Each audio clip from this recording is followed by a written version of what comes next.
Assalamualaikum warahmatullahi wabarakatuh. Kami dari kelompok 16 akan memaparkan hasil laporan penelitian tentang data bencana alam di Indonesia tahun 2020. Perkenalkan, nama saya Putih Meta Sugitahari dengan NIM 1101223171.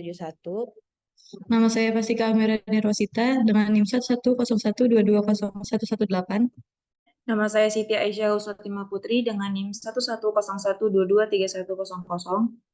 Nama saya Vidya Tufadia dengan NIM 1101223275. Ringkasan.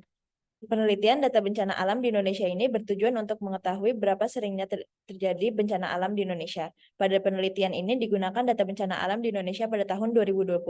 Penelitian ini merupakan penelitian kuantitatif. Tujuan dari penelitian kuantitatif yaitu untuk mengukur, menghitung, dan menganalisis fenomena terkait bencana dengan menggunakan angka dan statistik. Dari penelitian ini diharapkan supaya ditindaklanjuti bagaimana cara untuk menanggulangi bencana alam yang terjadi agar tidak mengalami kerugian mulai dari kerusakan fasilitas atau termakannya korban jiwa. Pendahuluan. Bencana alam merupakan suatu peristiwa yang tidak dapat diprediksi dan menimbulkan kerugian yang besar bagi kehidupan manusia maupun aset-aset materialnya. Penelitian yang kami lakukan ini termasuk pada penelitian kuantitatif, di mana metode yang dilakukan itu adalah analisis statistik. Dengan dilakukannya penelitian ini, dapat diketahui terjadinya bencana alam banyak terjadi di Provinsi Kalimantan dan selama di tahun 2020, bencana alam sering terjadi pada bulan Februari dan Oktober. Di tahun 2020, bencana alam yang paling sering terjadi yaitu puting beliung. Pada tahun 2020, paling banyak terjadi bencana alam yaitu di bulan Februari dan Oktober. Sedangkan yang paling rendah terjadinya bencana alam yaitu di bulan Juli. Rancangan penelitian. Data di atas dibuat dan dimiliki oleh Statistik Bencana dan Penanganan Bencana PUPR dan BMKG, yang mana berisi data mengenai bencana alam yang terjadi di Indonesia pada tahun 2020.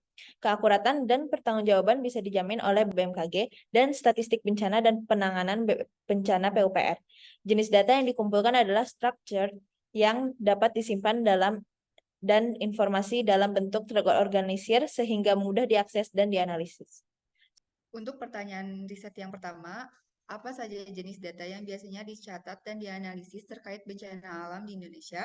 Yang kedua, apakah terdapat pola tertentu dalam diagram bencana alam di tahun 2020? Bagaimana cara masyarakat menanggapi hal tersebut? Dan yang terakhir, berapa rasio jumlah bencana alam yang terjadi di tahun 2020 dan korban jiwa? Berikut merupakan hasil evaluasi pertanyaan riset kami. Analisis jenis data. Variabel pertama, jenis data yang dicatat dan dianalisis dengan pertanyaan apa saja jenis data yang biasanya dicatat dan dianalisis terkait bencana alam di Indonesia, termasuk jenis variabel kuantitatif. Yang kedua, pola diagram bencana alam tahun 2020 dengan pertanyaan, apakah terdapat pola tertentu dalam diagram bencana alam di tahun 2020?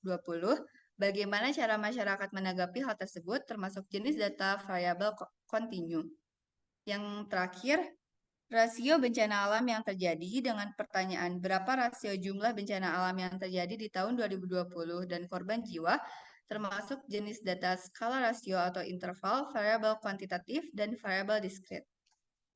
Analisis kualitas data. Yang pertama, komplit. Ketersediaan variabel yang dibutuhkan sudah lengkap, seperti untuk perhitungan rasio jumlah bencana alam yang terjadi di Provinsi Jawa dan bencana alam yang terjadi di Provinsi Sulawesi. Sudah tersedia di data kami. Selanjutnya, koheren. Dari data yang diambil dapat dipastikan kekonsistenan dalam hal referensial integritinya karena data yang digunakan diambil langsung dari website resmi BMKG dan Statistik Bencana dan Penanganan Bencana PUPR, serta evaluasi koherensi data kami sudah valid. Selanjutnya, karek. Yang pertama, berbagai macam bencana alam yang terjadi pada setiap provinsi yang ada di Indonesia tahun 2020. Yang kedua, jumlah bencana alam yang terjadi pada setiap provinsi yang ada di Indonesia tahun 2020. Dan yang terakhir, jumlah dari setiap bencana alam yang terjadi di Indonesia tahun 2020. Countable, data di atas dibuat dan dimiliki oleh BMKG dan Statistik Bencana dan Penanganan Bencana PUPR, yang mana berisi data mengenai bencana alam yang terjadi di Indonesia pada tahun 2020. Keakuratan dan pertanggungjawaban bisa dijamin oleh BMKG dan Statistik Bencana dan Penanganan Bencana PUPR. Selanjutnya untuk studi kasus, Yang pertama, metode pengumpulan data. Metode pengumpulan data yang digunakan adalah metode survei, yaitu dengan mengumpulkan berbagai data yang sesuai dengan variabel pada status web BMKG dan statistik bencana dan penanganan bencana PUPR. Selanjutnya, keterangan variabel data. Untuk data yang kami kumpulkan merupakan data sekunder. Kalau kami menggunakan data sekunder dikarenakan data sekunder adalah data yang berhubungan dengan informasi dari sumber yang telah ada sebelumnya seperti dokumen-dokumen penting, situs web, buku, dan sebagainya. Untuk langkah-langkah pengumpulan data yang kami lakukan, yang pertama mencari informasi data melalui web-web yang memberikan data yang akurat atau benar. Yang kedua, mengumpulkan data dari web yang telah didapatkan informasinya. Selanjutnya, identifikasi data. Berdasarkan data yang telah dikumpulkan, data tersebut termasuk data terstruktur. Data terstruktur merupakan data yang dapat diproses, disimpan, dan diambil dalam format tetap. Data terstruktur memiliki informasi yang lengkap dan sesuai dengan kriteria yang dibutuhkan, sehingga lebih mudah untuk dibaca dan diolah. Selanjutnya, visualisasi data. Pada diagram pertama ada diagram jumlah bencana alam di setiap bulannya. Berdasarkan data yang kami dapat, bencana alam lebih sering terjadi pada musim kemarau. Di Indonesia tahun 2020, musim kemarau terjadi sekitar pada bulan April sampai dengan bulan Agustus. Selanjutnya, bencana alam yang terjadi pada tahun 2020 lebih sering terjadi bencana banjir, tanah longsor, dan puting beliung. Ketiga bencana alam tersebut banyak terjadi pada saat musim hujan. Sebaliknya, bencana alam lainnya sering terjadi ketika musim kemarau. Diagram tersebut merupakan jumlah korban bencana alam. Dari data di samping, jumlah korban bencana banyak terdapat di bencana banjir. Hal ini dikarenakan bencana banjir pula yang paling sering terjadi. Selanjutnya, rencana analisis data. Untuk pertanyaan penelitian yang pertama, memiliki hipotesis beberapa jenis data yang biasanya dicatat dan dianalisis terkait bencana alam di Indonesia melibatkan data seismik dan vulkanik, data cuaca dan iklim, data hidrologi dan sungai, data topografi dan peta, dan lain-lain. Semua data ini diintegrasikan dan dianalisis untuk membantu dalam perencanaan mitigasi, respon cepat, dan pemulihan pasca bencana. Untuk jenis data yang digunakan yaitu variabel kuantitatif dan menggunakan metode analisis UJT. Untuk pertanyaan yang kedua, memiliki hipotesis tidak terdapat pola tertentu dalam diagram tersebut. Dengan adanya diagram dan data tersebut, masyarakat dapat lebih berantisipasi dan memiliki kesadaran untuk menjaga lingkungan sekitar, termasuk jenis data variabel kontinu dan menggunakan metode analisis ANOVA. Pertanyaan penelitian yang ketiga, memiliki hipotesis rasio yang terjadi antara bencana alam dan korban jiwa yaitu 3077 dibanding 370.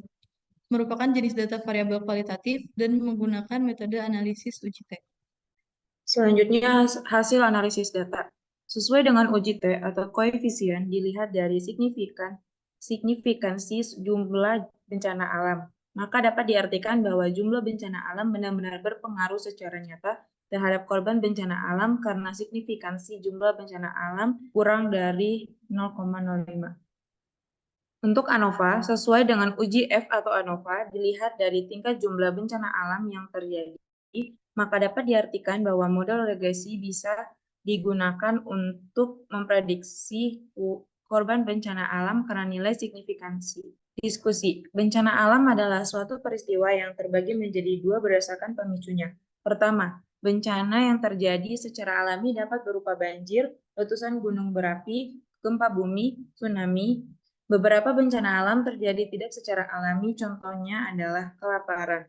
Dua jenis bencana alam yang diakibatkan oleh peristiwa di luar angkasa jarang mempengaruhi manusia. BMKG dan Statistik Bencana dan Penanganan Bencana PUPR yang mendata seberapa banyak kejadian bencana alam yang ada di Indonesia. Dari pendataan yang dilakukan BMKG dan Statistik Bencana dan Penanganan Bencana PUPR, kita jadi mengetahui berapa banyak terjadinya bencana alam di Indonesia pada tahun 2020. Bencana alam yang terjadi meliputi banjir, tanah longsor, abrasi, puting beliung, kekeringan, kebakaran hutan, gempa bumi, dan lain-lain. Dari data yang kita ketahui, terdapat di bulan berapa saja yang mengalami bencana alam tertinggi dan terendah, serta dari pulau mana yang paling sering terjadi bencana alam. Berikut daftar pustakanya. Sekian dari kami, terima kasih sudah menyimak. Wassalamualaikum warahmatullahi wabarakatuh.